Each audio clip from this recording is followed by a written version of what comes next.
Ospreys will say good morning to everyone. Good morning, Harley Schlanger. Thanks for being with us and welcome. Hello, John, and hello to all your viewers. Hey, and thanks again. This is fabulous. 2 weeks has gone by now, and gosh, I've got an awful lot I want to talk to you about this morning. A lot of it really comes from your own reporting that I've been watching, and your morning shows at LaRouche organization.com, and reading what I find from the EIR, which is a very valuable service. They send an email to us every day. It's your article about Putin, I think, is where I'd like to start today. Okay. And with just a little bit of my own question built into it. We are constantly being told, that Russia is a threat, an imminent threat, an existential threat even, and now they're saying that China again. We need regime change in China. My question, getting back to Russia and Putin, is there's a tremendous emphasis on the threat and the promise or the concern of a nuclear war that would be an annihilation of humanity. And even if it doesn't annihilate all of humanity, it would certainly annihilate those of us that don't have access to elite escape pods and things. So we're looking at the big black wall, the scary lack of life, the death of humanity. But they have lots of other weapons besides nuclear power, nuclear arms. They have these supersonic cruise missiles that Putin demonstrated the other day, for example. And certainly one can expect that they would have sleeper agents everywhere and the ability to cause all kinds of difficulties to a country that they wanted to surrender without having to use nuclear weapons. As a matter of fact, I think, to me, it's more concerning that we might take our eye off the ball of some other threat if we all spend all of our energies being concerned about the one that would wipe out all of humanity. What do you think are the actual weapons that a Putin might be able to use, or would he just throw a nuke at us? What do you think? Well, let's just start with the first most obvious question. Is there any reason why we should be at odds with Russia right now? What is Russia doing that's a threat to the American people? Because if you don't start there, if you start with the idea that we're going to have a war, and the question then is what weapons do you use, you've already lost the battle, because there will be a war. And the problem with war, look, in World War I, did they think it would last 4 or 5 years? Did they think millions would die? World War II, leading up to that, what did people think? These things happen by miscalculation, by error, and by evil intention. So the first question, John, is what is it that Russia's doing that's such a threat to us? Now, let's just take a look at the 2 latest scare stories coming out from the Biden administration. The first one is this story now from 2014. They're saying that they now have evidence that Russia was responsible for the explosions at an ammunition depot in the Czech Republic that killed 2 people. Now, how did they suddenly figure that out? Well, Bellingcat, which is a leak sheet for MI6, claims that they now have evidence to prove not just that the Russians did it, but the very 2 people who they say poisoned the Skripals, which of course has never been proven, were the ones who blew up the ammunition dump. And therefore we need new sanctions against Russia. The Czech president came out and said Czech secret services have no evidence to show that Russia did it. And so someone in the Czech parliament is going to launch an impeachment proceeding against the president. So that's just one example of what's being done. I mean, it was 2014. here we are, what, 7 years later, and they now supposedly have solved the mystery of who did it. Now, secondly, there was a story a few days ago in Politico, which said that the Pentagon believes that the Russians were using electron beam weapons, electromagnetic weapons, to make Marines sick in Syria. And there were people with flu-like symptoms, and supposedly it was a Russian helicopter passed over, and they suspected that they used microwave beams or something to make the soldiers sick. The Army did an investigation. You know what they found? We're spending $750 billion on our military, and we're serving spoiled food to our soldiers in Syria. But in the meantime, Marco Rubio, Ted Cruz, Senator Menendez, the Democrat from New Jersey, were all saying this proves Russia's malign intent against us. Well, no, we served the poison food to the soldiers. It wasn't Russia.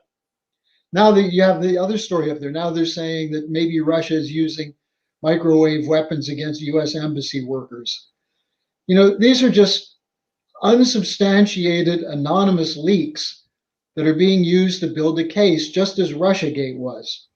So the real question then is, if we can't prove that Russia's doing any of this, either they're the most sophisticated military operation in the world, in which case we should avoid fighting them under any circumstances, or there are a bunch of lies being perpetrated to build up a climate of hysteria, an enemy image, partly to justify the huge defense budgets, but partly because there are some people who really do think that we need to fight Russia and or China.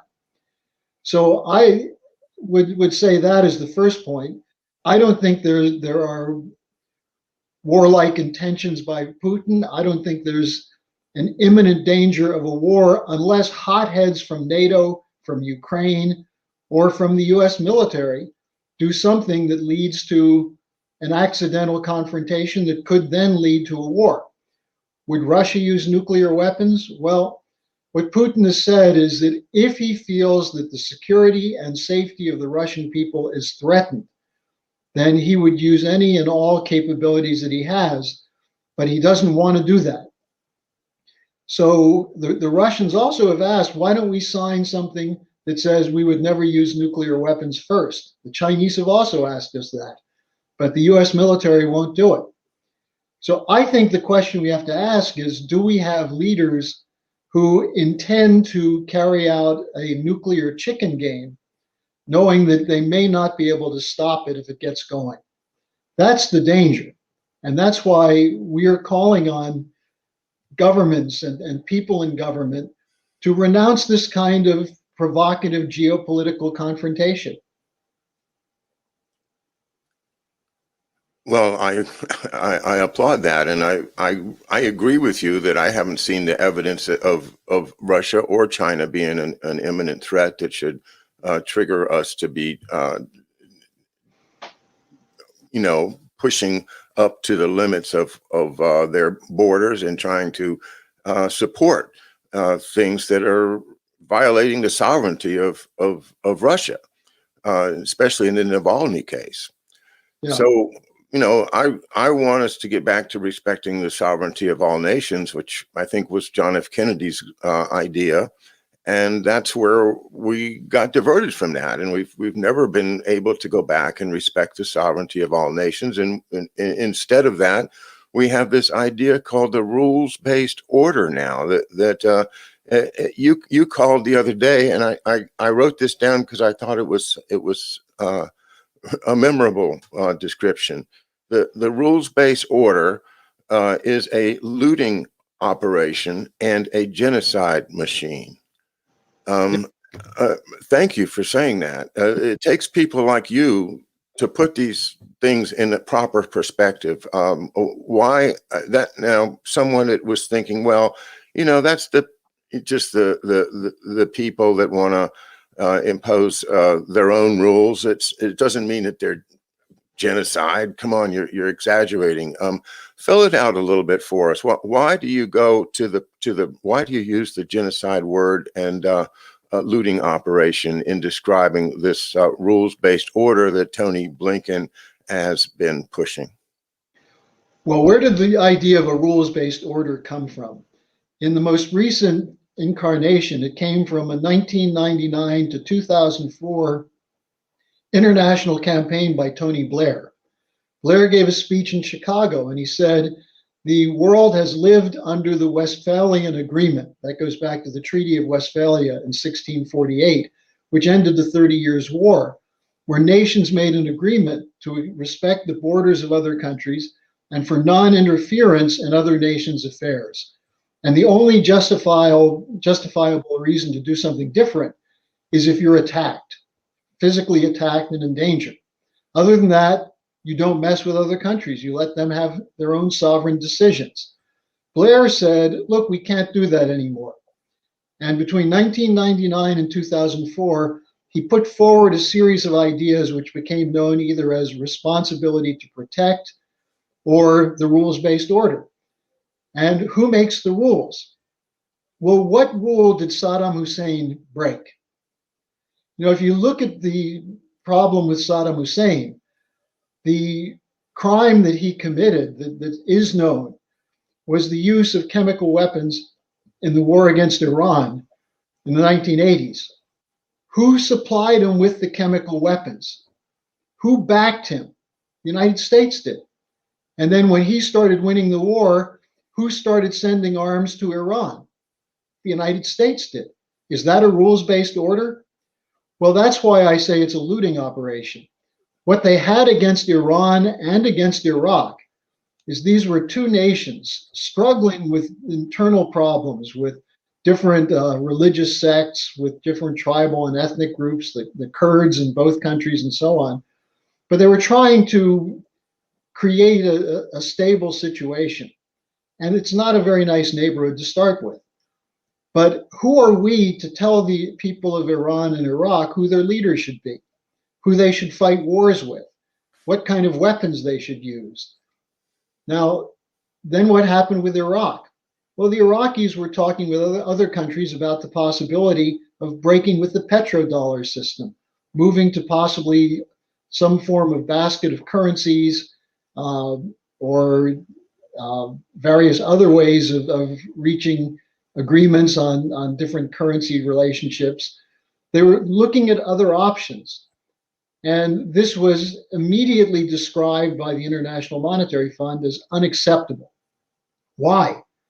Because the International Monetary Fund is protecting the financial status of the world's largest banks. And for those largest banks, the priority is to pay all the debt first, even if people die. Now, here's where the question of genocide comes up.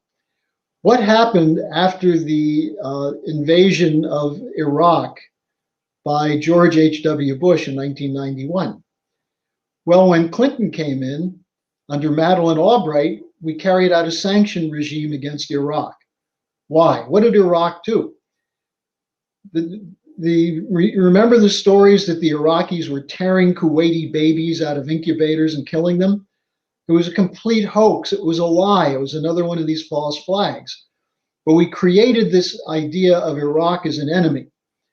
And so the sanctions policy, estimates from the UN, from other organizations, killed between 500,000 and 800,000 Iraqi children through malnutrition, lack of medicine, and so on. When Madeleine Albright was challenged on this, she was asked, was it worth it? And she said, well, it was a tough decision, but it was worth it. Albright's decision, in order to keep Iraq under the control of the International Monetary Fund, was what cost 500,000 children's lives in Iraq. That's a war crime. Then look what Bush Jr. did with the lies about weapons of mass destruction, lies that were concocted in part by the British through MI6 and then backed up by the handfuls of so-called experts in the United States, but debunked by the real experts who were actually visiting Iraq, people like Scott Ritter, who were investigating this. They said there are no weapons of mass destruction. We went in again, not only destroyed the country, but assassinated, killed the leader, and created the basis for radical extremists in a country that did not have radical extremists before it. That's how ISIS came about. These are crimes against humanity. For what reason? Now, why did Iraq, if they did have at one point a nuclear weapons program, why did they do it? Well, because they thought that was the only way to protect themselves. Now, what's the proof that that might be right? Gaddafi gave up his biological, chemical, and nuclear weapons under pressure, but he gave it up. And what happened? We went in and destroyed the country and murdered him. Now, why do you think Kim Jong-un is reluctant to give up nuclear weapons? So in all of these cases, you're looking at a US, British, NATO instigation of what they call a rules-based order. And what are the rules?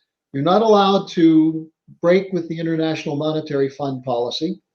You're not allowed to spend money on the health care for your people, on food for your people, on education for your people before you pay the debt. The first thing you have to do is pay the debt, even if it's onerous, unpayable, and set up under colonial conditions. And if you don't do that and you try to defend yourself, then you're breaking the rules-based order. So that's why I call it a system of genocide and a system of looting. Then what are we doing with Russia now? Well, actually, let's one step before that. What did we do with Ukraine? Ukraine was coming back economically to some extent in the first decade of the 21st century. It had, because of its association with Russia, machine tool capabilities. They were partly for weapons, but they were transforming that into other areas. They were working on oil and gas. They had an economy that was not in bad shape, but they had a large debt from the period of the collapse of the Soviet Union. So the International Monetary Fund ordered Yanukovych to go with austerity. And Yanukovych didn't really have an option. Meanwhile, the Europeans came in and said, well, if you get rid of this guy, we'll give you favorable terms, we'll give you leniency, we'll give you new credit. And at the same time, the US admitted spending $5 billion to build up an anti-Yanukovych resistance movement, which eventually came to power with the Maidan coup. And I won't go through the whole details on that because that itself is another whole story which implicates Biden collaborating with Nazi militia.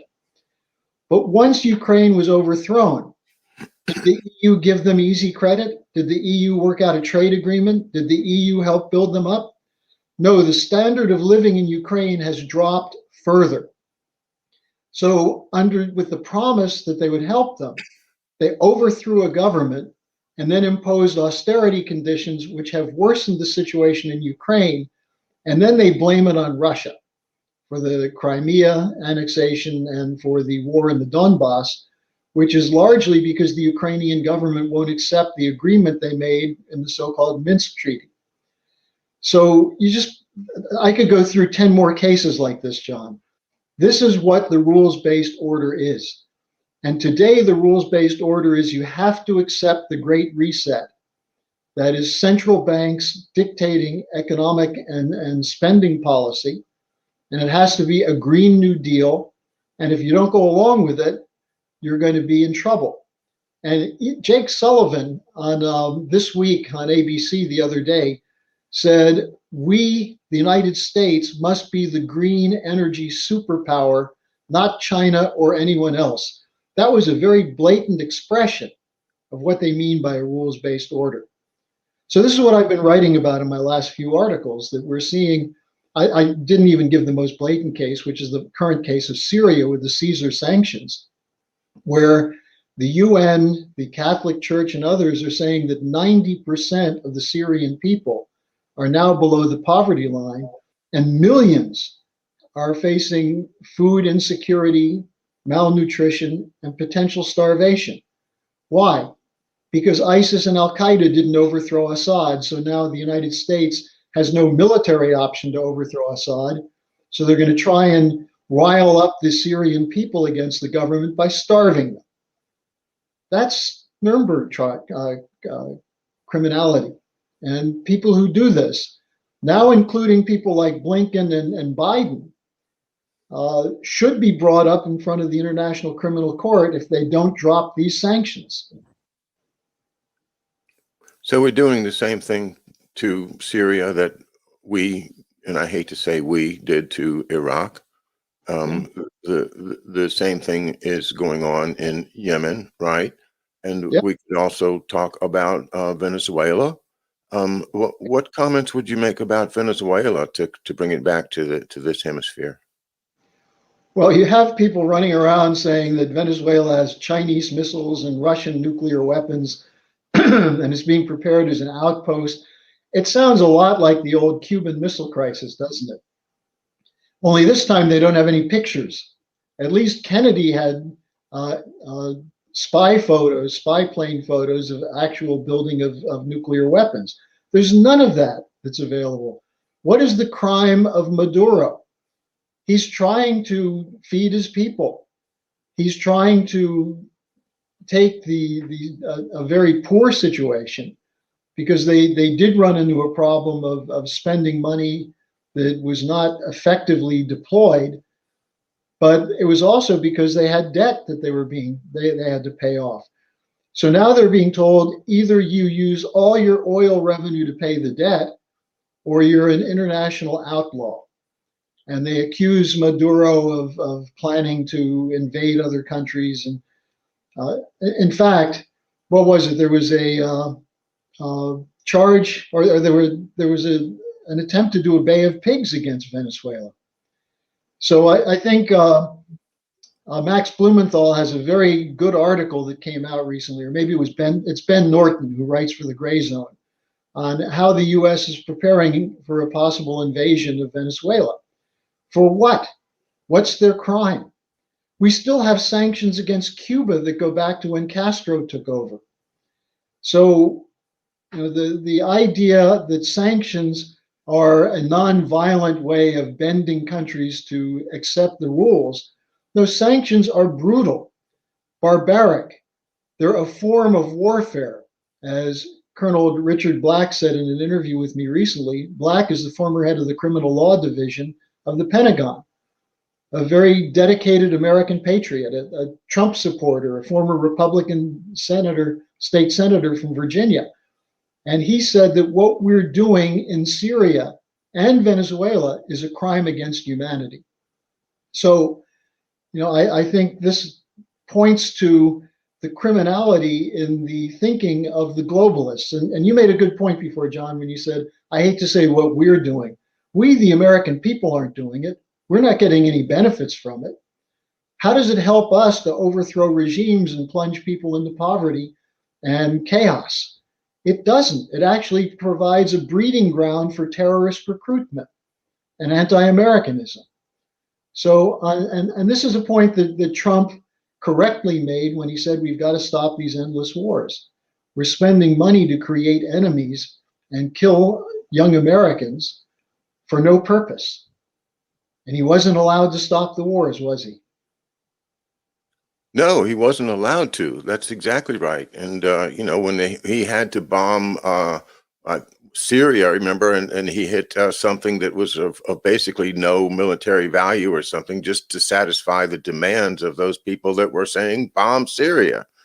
Well, in fact, I don't know if you remember this, but the British ambassador who had to leave the United States because he was sending these memos that were leaked, talking about deploying Trump whisperers to convince Trump to do what the British wanted, namely bomb Syria, Sir Kim Darroch. This is an example of how they try and rig this stuff. And what Darroch wrote in one of his cables to the foreign ministry is, it doesn't look like we can convince Trump to do a serious attack on Syria. Now, you know who else was critical of the United States not doing more against Syria? Tony Blinken, when he was a deputy to John Kerry, working under Obama. He was a deputy secretary of state and then later NSC member. He was campaigning for more involvement, more U.S. bombing in Syria. He was working with Hillary Clinton, who was calling for the no-fly zone, which would have put us head-to-head with Russian planes in Syria. So do I think these people really think that they're going to go to war? I think they think that the US power is so overwhelming that Putin and the Chinese will back down. And Putin is bluffing when he says Russia's response will be swift and I can't remember the exact terms, but they think he's bluffing. He won't do it, but they're willing to bet your life on it, and that's where you see the real tragedy for the American people. We have a government which is doing things which go against our national interest, goes against the idea of sovereignty for other people, and represents an existential threat to mankind. Whether it actually goes to nuclear war or not may depend on whether a pilot decides not to drop a bomb if he's ordered to do so. There's some new documents coming out from the Cuban Missile Crisis that show that one Russian ship was actually preparing to send a torpedo into one of the American boats, and the commander of that submarine decided not to do it. That's how close we were to a possible nuclear war in 1962. Images of slim pickings. Exactly. By the way, speaking of that, I don't know if you saw this, but all of a sudden, who's coming forward as a man of reason? Henry A. Kissinger. Oh, no, he's back? Well, Kissinger gave a speech, I think April 29th, where he said, look, China is not the old Soviet Union. The Soviet Union had nuclear weapons, but they didn't have much technical prowess. The Chinese have technical capabilities. We'd better talk to them rather than risk a nuclear war. And he said, Russia also, diplomacy is a much better course. Now, when Henry Kissinger is coming across as the moderate, reasonable person, you have to ask yourself, what the hell's going on in the State Department, in the intelligence community, in the White House? I think Henry Kissinger knows that we're on to him, and he's decided to cut his losses. He says, no, guys, pull back. Don't push the button this time. We need to regroup. Well, maybe he figures he'll be seeing St. Peter soon, and he wants to have some better press clippings than war criminal and mass murderer. I don't think he can do anything to improve that. Wow. The last time I heard from him was April 4th, I think, of 2020, when he issued his judgment on how the COVID was going to change, everything. In other words, he's saying there's going to be a great reset, and it's going to be because of COVID, and there's nothing that you can do about it. And the last sentence, if you recall, said, if this doesn't do it, then the world could be changed by fire. Well, that's what he said. You have on the screen now some of his presentation, where he basically said, when we're dealing with a country that is militarily strong and maybe ahead in some areas, we have to step back and negotiate. Maybe ahead. Yeah.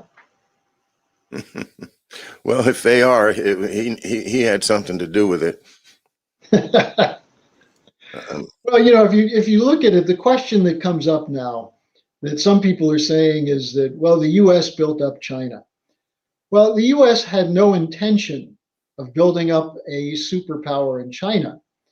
The trade deals and the corporate agreements to operate under those trade deals was based on the idea they could save money by shutting down U.S. plants, not paying U.S. wages, and taking advantage of lax environmental codes and low wages in China.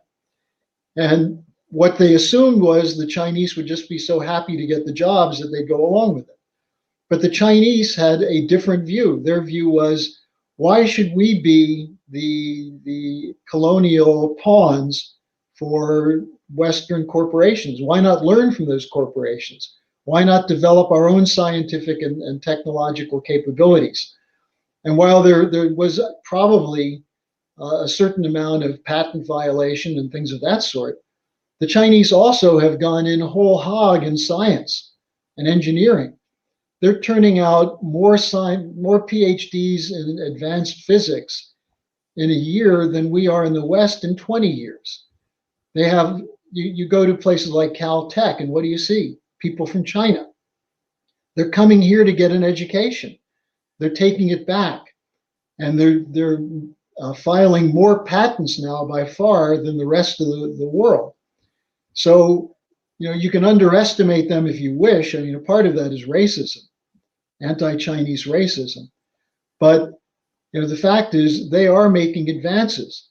Now, does it harm us if the Chinese people become middle class? How does that threaten America? Well, if you believe the Chinese figure that they'll become middle class, they'll become rich, then they'll take us over.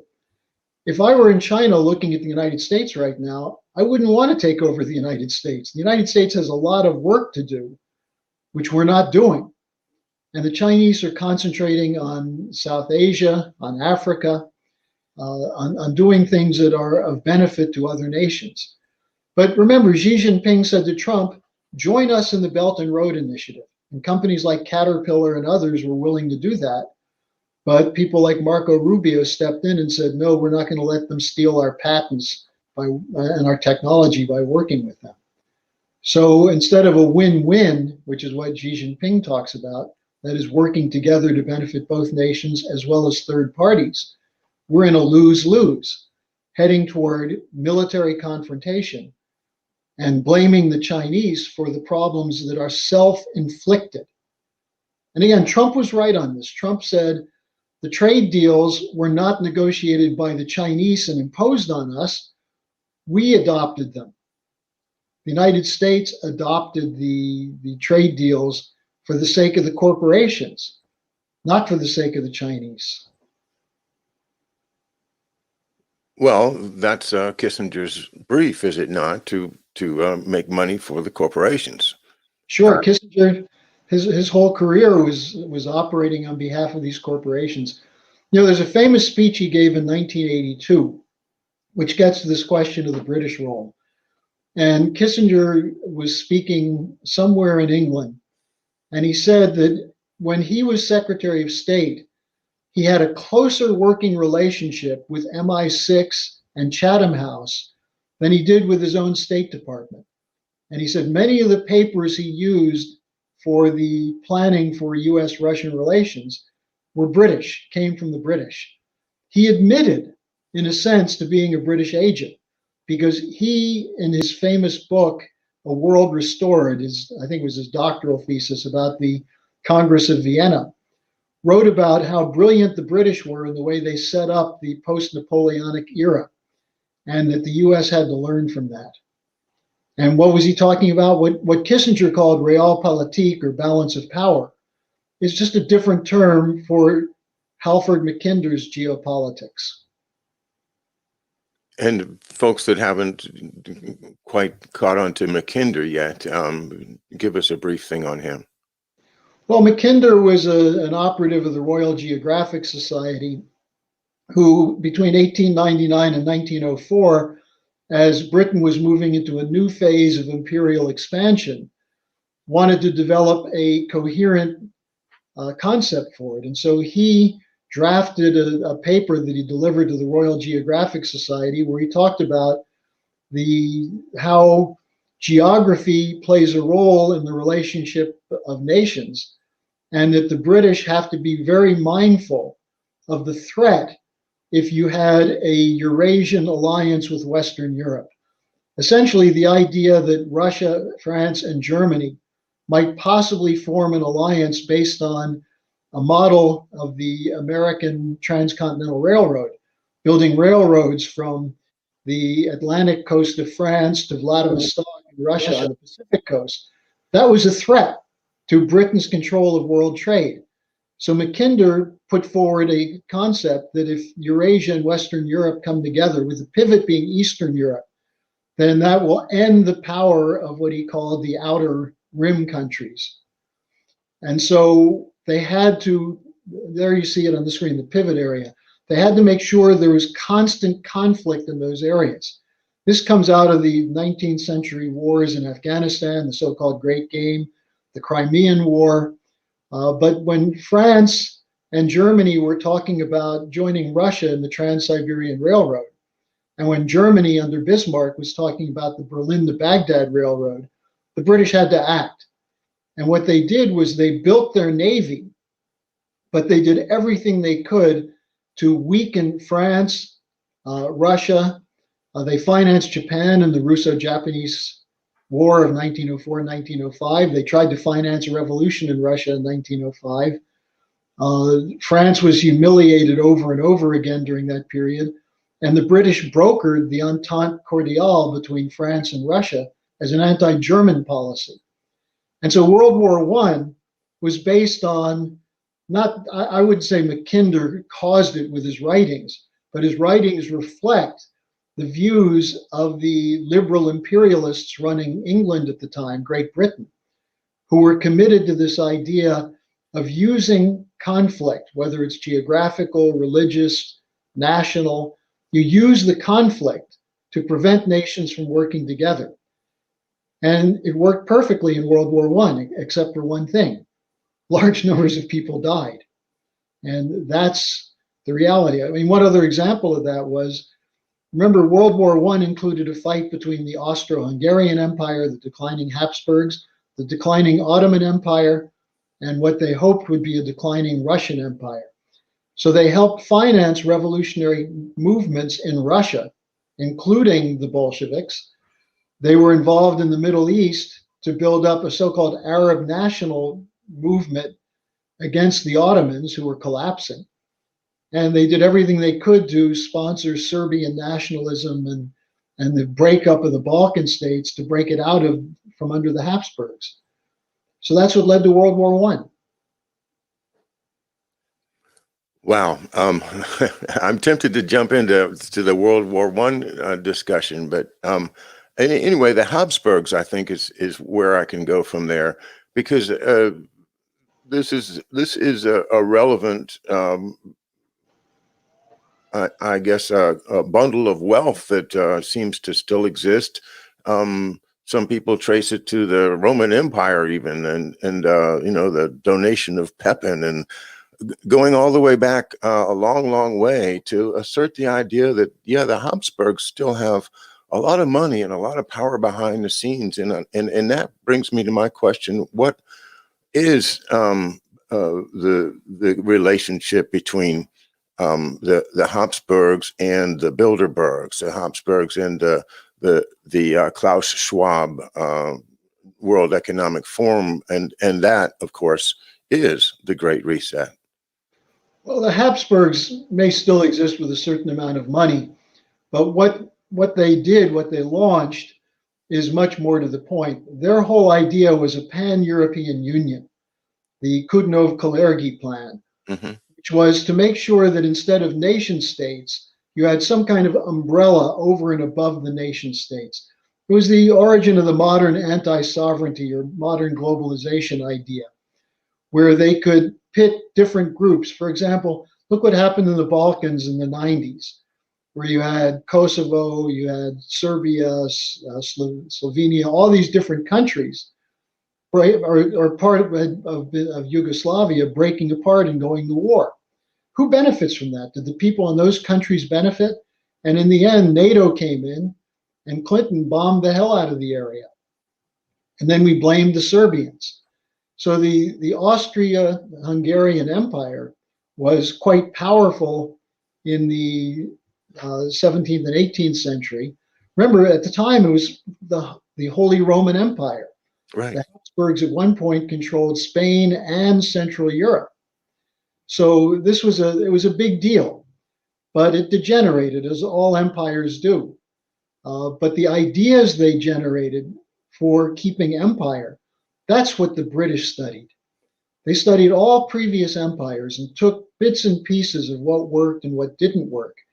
And this whole idea of the Kudnov-Kalergi plan, of pitting the smallest nationalities against each other, which is what they did also in the Middle East with people like Lawrence of Arabia and St. John Philby, the father of the famous triple agent Kim Philby.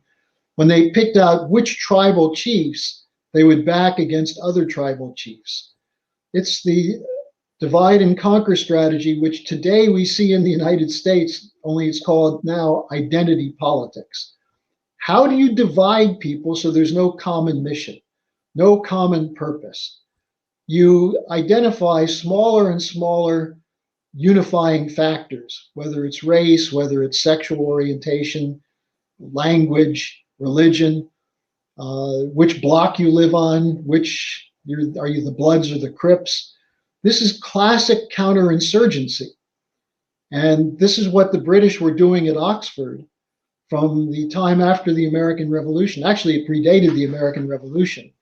The original British Freemasonic operation was set up by a guy named Elias Ashmole in the middle of the 17th century, which today is the Ashmolean Museum in the basement of Oxford, where they study all these different national and ethnic and tribal identities and shape them so that there can't be a common purpose or a common mission. So that's where the Habsburgs come in. They added their 2 cents on that, which was incorporated into the overall British geopolitical game plan. And there's the issue of the nobility too. The great divide between nobility and the commoners, which is it didn't in the Austro-Hungarian. Obviously, they didn't depend on language or culture or ethnic, whatever. It was all about either you're noble or you're not noble, and the desperate attempts of people to just acquire a minor title like a baronet or something. They would spend their life savings just to get that. Not that it financially benefits them, but it helps their children. It helps their the idea that they would somehow work their way up into the people that do have power. And that divide is what America stands so strongly against when we say that all men are created equal. We have to maintain stick to our guns on all men are created equal. This is what's dividing us now, is people like the people that run the OSS, the smart kids, the whiz kids, the ones that don't have to obey the rules. You don't have to obey the rules because you're one of us. You're one of the smart kids. You went to Groton. You went to Princeton. You went to Harvard. You don't have to obey those rules that other people obey. You get in trouble, we'll get you out. Don't worry. Just do your thing. Do what you've been trained to do. And that, of course, is a story of my attempts to write a biography of my father, who fell into that very situation where they're trying to get him to do things in support of stuff that he just doesn't morally feel that he can do. And then they have ways of co-opting people, whether it's things like the Skull and Bones or Rhodes Scholarships. The Rhodes Scholarship was initially set up explicitly to recruit Americans to want to be British, to be more British than the British, which is what they did with the Indian civil service. They went to India and they basically promoted people who adopted a total British outlook, and they sent them to South Africa to rule over the population there as the marshals on behalf of the British. So there's a long history to these things. And when you talk about the nobility, here's something to think about. The person who's now the president of the European Council, Ursula von der Leyen, they say, well, she's a mother. She has 7 kids. She went up through the ranks in German politics. Yeah, but her father is a guy named Albrecht, who's a longtime CDU official who comes from a family of nobility. Her husband has certain titles. So you don't end up in a top position. Or Mario Draghi, who was the head of the European Central Bank and is now the Prime Minister of Italy, his wife is from an old Venetian noble family. So these guys watch out for each other, they promote each other, and they find who they can, who is ambitious and wants to become a part of this, and they recruit them. And essentially they brainwash them to think that they're better than everyone else. And that's why it's not a surprise that the whole eugenics movement came from this crowd. The idea that either you're superior because of your breeding, or you're a potentially useless eater who may sort of a useful part as a slave or a laborer, but you can't be one of us. And if necessary, according to Malthus, you don't do anything to keep those people alive. Malthus wrote a famous tract opposing the idea of draining swamps because he said swamps are nature's way of culling the herd, disease and things. I've been reading a bunch of early EIR. I say early, I mean, from the 80s and 90s. And there was one that from Lyndon LaRouche about this idea of culling the herd in the sense of smallpox. I don't know if you remember this incident or not, but it had to do about the time that he was under pressure and maybe even while the Mueller raid was in its preparation. But one of the issues that was raised was